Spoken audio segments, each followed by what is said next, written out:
జిల్లాలో జనచైతన్య యాత్రలు ఉత్సాహంగా సాగుతున్నాయి. దాచేపల్లిలో జరిగిన జనచైతన్య యాత్రలో ఎమ్మెల్యే ఎరపతినేని శ్రీనివాసరావు పాల్గొన్నారు. ఈ సందర్భంగా ఆయన మాట్లాడుతూ అన్ని వర్గాల సంక్షేమం కోసం టీడీపీ కట్టుబడి ఉందని తెలిపారు. కార్మికులకు టీఎన్టీయూసీ అండగా ఉంటుందని భరోసా ఇచ్చారు.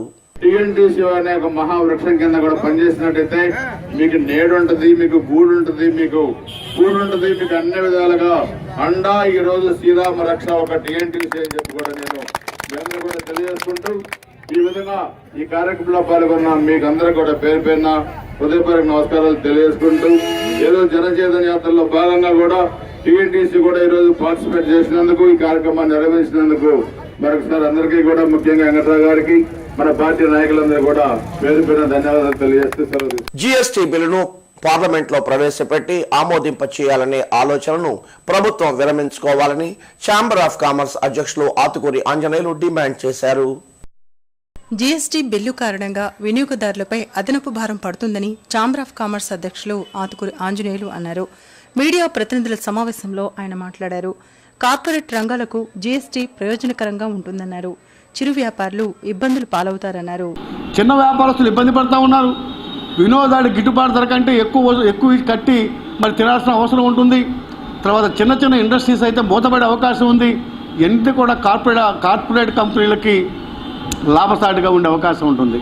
వినోదాలతోటి వ్యాపార వర్గాలతోటి మేధావులతో డిస్కస్ చేయకుండా కొత్త నూతన విధానం పనులు ప్రవేశపెడితే ప్రభుత్వాలకి తగిన గుణపాఠం చెప్పాల్సిన అవసరం వస్తుందని చెప్పి federation of chamber of commerce and trade అధ్యక్షులుగా నేను వాళ్ళని హెచ్చరిస్తాను. కాపులకు రిజర్వేషన్ కల్పించే ప్రక్రియపై బీసీ సంఘాలు వ్యతిరేకిస్తున్నాయి. కాపులను బీసీల్లో చేర్చే ప్రక్రియని తక్షణమే విరమించుకోవాలని బీసీ సంఘం నాయకులు వరప్రసాద్ డిమాండ్ చేశారు. లేని పక్షంలో ఆందోళనలు చేపడతామన్నారు. బీసీ జాబితాలో కాపులను చేర్చాలనేటువంటి ప్రతిపాదనని వెంటనే విరమించుకోవాలని ఆంధ్రప్రదేశ్ బీసీ సంక్షేమ సంఘం డిమాండ్ చేస్తూ ఉంది. ఆంధ్రప్రదేశ్ బీసీ సంక్షేమ సంఘంతో పాటు ఈరోజు ఈ రాష్ట్రంలో ఉన్నటువంటి 9 బీసీ సంఘాలు, భారతీయ జనతా పార్టీ ఓబీసీ విభాగం. జిల్లాలో 3 ఇంగ్లీష్ ఉపాధ్యాయులకు డిఈఓ శ్రీనివాసరెడ్డి షోకాజ్ నోటీసులు ఇచ్చారు. మంగళగిరి మండలం ఆత్మకూరు జడ్పీ స్కూల్లో పనిచేస్తున్న సురేష్ కు, దుగ్గిరాల మండలం దేవేంద్రపాడు జడ్పీ స్కూల్లో పనిచేస్తున్న శ్రీనివాస్, ఆదయ్యలకు షోకాజ్ నోటీసులు ఇచ్చారు. విద్యాశాఖ సెక్రటరీ ఆర్పి సిసోడియా తనిఖీల్లో ఇంగ్లీష్ బోధనలో ఈ 3 నిర్లక్ష్యం వహించినట్లు తేల్చారు. ఈ నేపథ్యంలో ఆ 3కి షోకాజ్ నోటీసులు ఇచ్చారు. చందన బ్రదర్స్ 20 సంవత్సరాలు పూర్తి చేసుకుంది. ఈ సందర్భంగా జ్యువెలరీ విభాగంలో, వస్త్ర విభాగంలోనూ అనేక ఆఫర్లను అందిస్తున్నట్లు, కస్టమర్లు ఈ ఆఫర్లను సద్వినియోగం చేసుకోవాలని చందన బ్రదర్స్ మేనేజ్మెంట్ తెలిపింది. ఆఫర్ల నేపథ్యంలో షోరూమ్ కొనుగోలుదారులతో క్రిక్కిరిసిపోయింది. లాలాపేటలోని శరవణ సిల్క్ షోరూమ్ ను హీరోయిన్ హెబ్బా పాటిల్ సందర్శించనున్నారు. షోరూమ్ లో పలు విభాగాలను ఆమె ప్రారంభిస్తారు. ఈ సందర్భంగా పలు ఆఫర్లను అందిస్తున్నట్లు షోరూమ్ నిర్వాహకులు పొన్నుస్వామి తెలిపారు. శరవణ సిల్క్స్ వారు మెగా ఆఫర్లు, మెగా డ్రాలు, మీరు ఊహించినటువంటి బహుమతులు ఎన్నో ప్రారంభించబోతున్నారు. ఈ సందర్భంగా 21F కుమారి హేబా పటేల్ గారు మన ముఖ్య అతిథిగా వస్తున్నారు. వారి చేతుల మీదుగా మనం రేపు ఈ యొక్క బంపర్ డ్రాలు అన్నీ కూడా మనం రిలీజ్ చేయబోతున్నాం.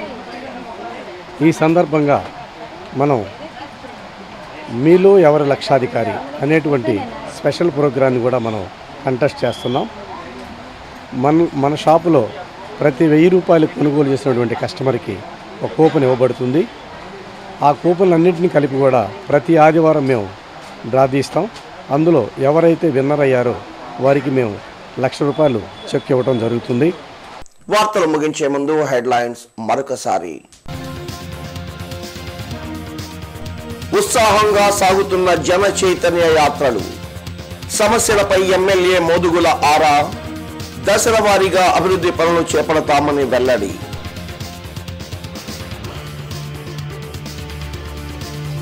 వైభవంగా జిల్లా స్థాయి యువజనోత్సవాలు, సంస్కృతి సంప్రదాయాన్ని పరిరక్షించుకోవాలన్న మంత్రి రావెల.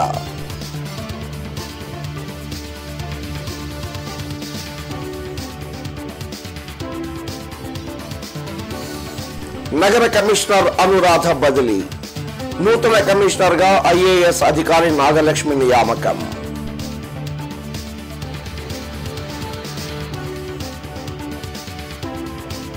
ఇళ్లలో చోరీలకు పాల్పడే 3 దొంగల అరెస్ట్. 4.5 లక్షల విలువైన ఆభరణాలు స్వాధీనం.